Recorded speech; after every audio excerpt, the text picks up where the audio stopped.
Good morning. Good morning, good morning. I like that song. That's good. It's fun. Fun. Okay, everybody ready?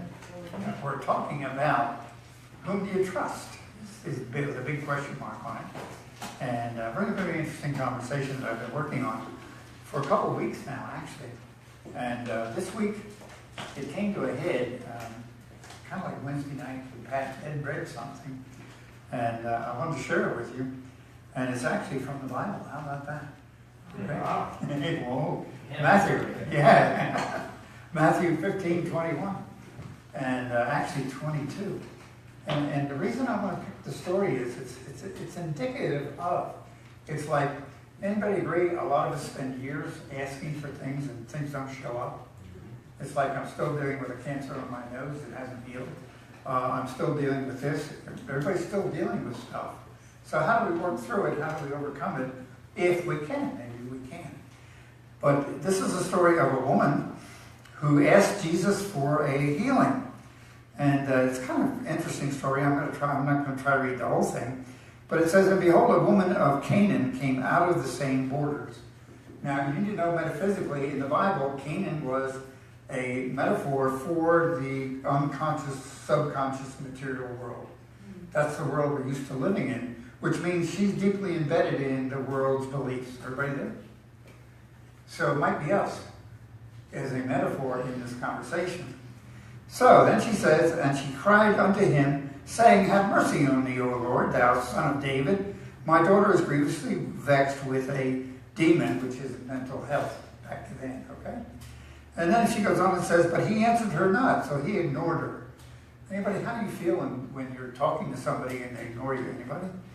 You would think she would take a hint. No, she didn't. So we go on and on. And then, but he answered her not a word. And his disciples came and besought him, saying, send her away, for she crieth after us and bothers us. Okay? So all the disciples, now this is 12 disciples. Well, we don't know how many were there, but there are 12. So he ignored her, and the other disciples are annoyed because she's making all kinds of noise. And so she's being very, very upfront. Everybody got it? Now, I don't know about you or me, but I would have left before that occurred. And then it goes on and says, and said, I am not sent but unto the lost sheep of the house of Israel. So what he was saying is, I'm here to work with those Jews who have left Jerusalem. Basically, that's what's being said here. Remember, she's from Canaan, which is north. So, and Canaan metaphorically or metaphysically is the state of unconsciousness or subconsciousness. So in her unawareness, she kept asking because she knew the answer was there. Everybody there? Then it goes on and said, then she came and worshipped him, saying, Lord, help me. So this is what, probably the 4th, 5th, 6th time she's asked.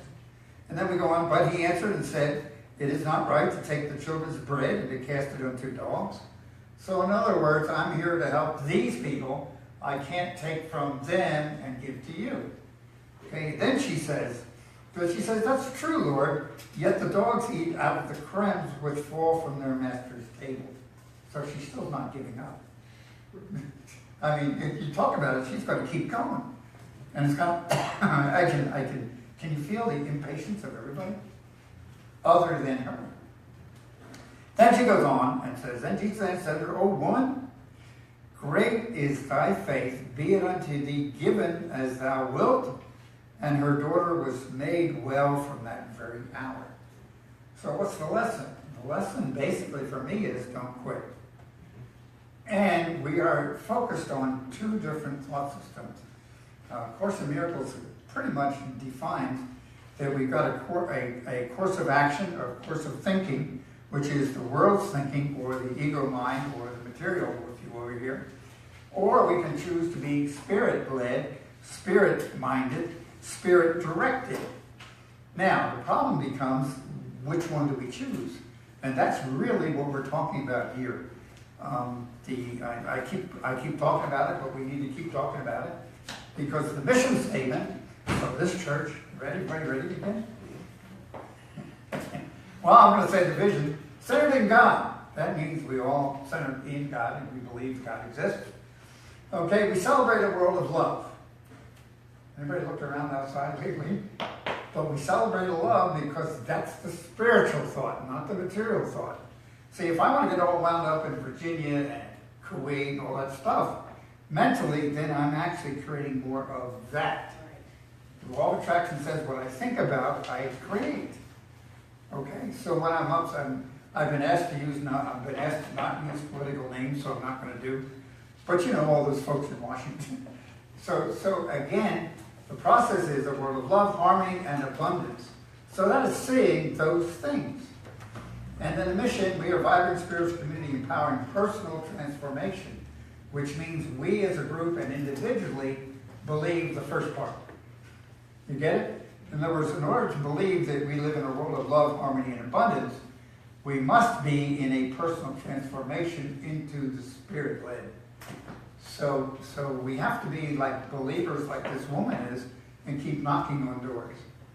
Okay, now, first time I read it, and frankly, I've had a struggle with it, because we've been trained to ask sincerely in affirmative prayer and then let it go. Agreed? Mm-hmm. And this seems to be totally contradictory. However, what I'm aware of is, and what was shared with me, is that it's not asking again, it's not going to the doubt side. Okay? Like if I ask for something, and thought comes up, well, you can't do that. Or I wonder how much money I have to get together to do this. Everybody here? Or I wonder what I have to do to get here. See, when I start planning those things, what am I doing? I'm showing a lack of faith. Because if I really believe something, it manifests in the spiritual world. So we're looking at very clear physical dimension, spiritual dimension in my world, and that's our conversation here. So empowering personal transformation and modeling the Christ consciousness. And the Christ consciousness, the truth is, I and the Father are one. You know, I am one with everybody. We're all together here. Wouldn't it be nice to really believe that we're all part of each other? Okay, look around you. Look at all the colors. Wow. They're a very vibrant group. But the idea is that we are one with every entity that's out there. Now, I don't know about you, but I occasionally see entities that I don't want to be part of. Okay? However, everything in our world we have created as part of our world. I've also been looking at Genesis. I want to read Genesis for you. Okay?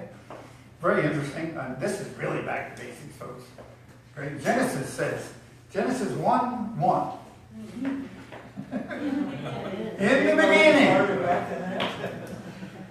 In the beginning, God created the heaven and the earth was without form. Everybody there? And void, which means nothing. No thing. Okay? And then it goes on and says, and the Spirit of God moved upon the face of the waters, and God said, let there be light. So God did what? Declared, said. We've already talked about the spoken word 3 weeks ago. And our spoken word creates. Everybody there? So all we're doing is following the metaphor that was given to us in the Bible. By saying, every day, every time I wake up, believe it or not, it's without form and void, and I create that day. That day. Isn't that an interesting thought? And I've been thinking about it. And it goes on and talks, but basically, and the earth was without form and void, and darkness upon the face of the earth, and the Spirit of God moved upon waters, and God said, let there be light, and there was light. Now, what does Jesus say? He says, these things I do, ye shall do, and even greater things. The scriptures, Psalms especially, are full of praise. That which you praise increases, and the old adage is that which you criticize decreases. So where are we in this process? And is it really true? One thing I want to say, in other words, ideas come up, and the ideas come from reading, they come from other things. You never know where ideas come from. But sometimes the spiritual path that we talk about is not a simple path for everybody. Okay, so I'm asking people, really investigate yourself. What do I believe? And where am I going? And why am I doing what I'm doing? Okay, because there's a difference between the feel-good conversation and the spiritual path conversation. Oh, I don't know why I'm looking at Donald, but they agreed. Because it is. And it's a dedication to a process, which is fine. And not everybody wants to go there. However, what Scripture keeps saying is, and I don't know whether this is true or not, but wouldn't it be interesting that every day we recreate that day? Or maybe scientists tell us we recreate our physical world every 7 seconds. That's how long it takes to recreate it. Okay? So what is it and what am I creating? And is this world I've created really of my own making? And that's the big issue we have to deal with in my own personal. Okay? So, shall I read more Genesis? No, we've had enough of it. All right? So it gets fascinating. Now, more basics. Everybody ready? Okay. Course in Miracles. During the week, it's very interesting. Really what happens is what comes out on Sunday morning is what I've been working with all week. And we have Course in Love on Wednesday mornings, and that's a whole new idea. And then Wednesday night, Pat does Lectio Divina, and ideas come from there. And then sometimes I sit around the table with the Joel Goldsmith group, and they'll bend your minds, okay? and there's all this input all week. And what comes out on Sunday is kind of like a summary of what we've been discussing on during the week. And one of the basics, everybody gets very confused about the Course in Miracles. Everybody understand all 400 and some pages? It's fun, really fun. But yet, there's a real simple thing here in the preface I'd like to read, which is in line with what we're discussing. The world we see merely reflects our own internal frame of reference. Hello? And this is a beginning of Course in Miracles. Then it goes on and says, the dominant ideas, wishes, and emotions in our minds we project into the world around us. We look inside first, decide the kind of world we want to see, and then project that world outside, making it the truth as we see it. Well, do you mean that those crazy people in North Korea I created? You want to say something, Larry? Stop doing that. It's funny. It's really funny. Because that's really what it's saying. And I have to take some responsibility and look at it. I really do. Now, some people, that's why I preface, it doesn't mean that you have to take everything in. You have to take in what you think is correct for you. But if we're going to go on a spiritual path, I create the world I live in. Okay? So it's a very interesting conversation. It's very empowering. Huh? It's very empowering. Yes. Because I can change it. And then it goes on and says, let's see, we make it true by our interpretation of what we are saying. If we are using perception to justify our okay, if our impulse is to attack our lack of love in whatever form it may take, we will see a world of evil, destruction, malice, etc., etc. And if you're on the good side, good things happen. It's the thinking that makes it so. So I think we have a tendency to dance around that idea and really not look at it and incorporate it and say, okay, this is really serious. And the seriousness of it is, can this change my world, my individual world? Can it change our community world, and can it change the world? And I believe it can, applied consistently in a program of prayer and meditation. Okay? So, and it goes on and on. I'm not going to talk about sin. It's in your lack. Sin is basically lack of love, which in today's world is pretty prevalent if you use that terminology. So it's our job here. And why are we here? We're here to express love. We're here to express spirit. We're here to be that spirit incarnate. You know, we're back to the idea that God doesn't have, as far as we know, doesn't have hands and feet and eyes here in the physical world. Guess who's here to do that? For him. You and us, Devons. Okay? So to do that, we have to be in tune with that, not in tune with the world. It's kind of like, do I turn the TV on before I come on Sunday morning? No. It's kind of like, no, I'm not going there, okay? Never turn the TV. Never turn the TV on. So what do we allow into our consciousness? And when things come in that are not productive, have we gotten really good at getting rid of them? For 4 weeks now, we have put in the upon it blessing in the bulletin, yes? And is that a key? Yeah, that's one of the basic keys to learn to use that when this starts going off. Anybody familiar with negative thinking? Once it gets you, it's kind of like, hang on. And so the idea is to let it go, and we have to have techniques to do that. So that's what we share with you as a group. Maybe I'll refer to my notes now. Now I have an example of exactly what you were talking about. A couple of days I woke up and I just felt great, everything was good. Within 15 minutes, my mind started trying to get me to go on the downward path, and I said, I'm not going there today, this is too good. It's true. And we've got it, really, that's why I asked the question, who do you trust, or whom do you trust? And do we trust the world and all its vulgarities and its issues, or do we trust spirit? The problem is we haven't been raised and conscious of the spirit in our world. We've been trained that everything around us influences us. There is loss. If you get involved in the Buddhist thinking, suffering is endemic. And as he will say, the only reason we suffer is that we get attachments to things. In other words, if I make that chair very important and you take it away from me, I'm going to be upset because you took my chair. See, it's the connections we have. So it's learning to unhook and get rid of these attachments. It's part of the conversation, okay? And so the rhetorical question I'm going to ask you is, who do you listen to? Okay, and that's why we believe very, very much in learning silent meditation. It takes time. It's not easy. Really not easy, honestly. And Pat's going to school next weekend, so he'll come back and we're going to start meditation classes. Systematic program of spiritual remembering. I've been working a lot also with the idea that learning is ended. In other words, learning knowledge is of the physical environment. Okay?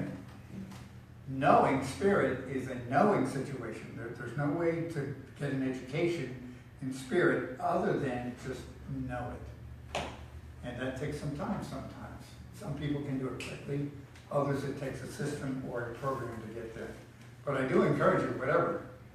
If you notice, one reason we're doing different meditations on Sundays and different folks are doing their meditation is to give you an example of what others do for themselves. Okay? So, my encouragement is take a look at who's the authority in your life, who's guiding you, who's telling you, and who do you automatically react to. And it might be time to take a look at that and decide, okay, maybe I need to take control of the big I, which is the self. Yes? One of the things in the Quest reading this morning. I wondered how it aligned with the Quest. Well, I think it's pretty good.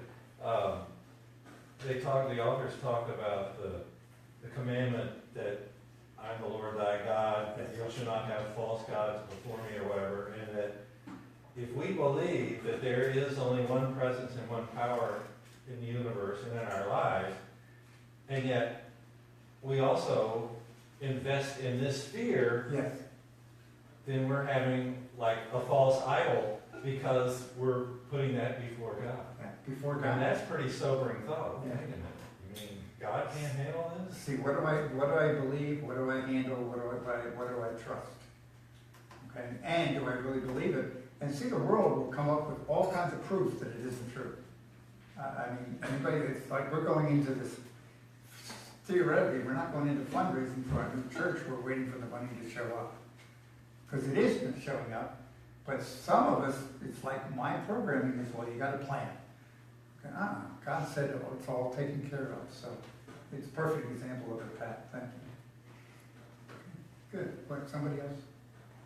All right. There's so much energy here. I don't know whether you can feel it or not, but it's like energy itself doesn't. There's ways to store energy, but we're not storing energy here. It's building up, keeps building, so I keep waiting around to see where it's gonna explode to. It's kind of like, things are happening. We appreciate you new folks showing up, because in the last 6 months, we've had a lot of new folks, and we appreciate that. We also know that we're gonna make a lot of difference for the community here in Pflugerville. We already are, we're pumping money into Pflugerville now, right? So we appreciate you, and I don't know how to tell you. There is such power in a group of people to get together in true spiritual path. So thank you for being on the path. Blessings. Next.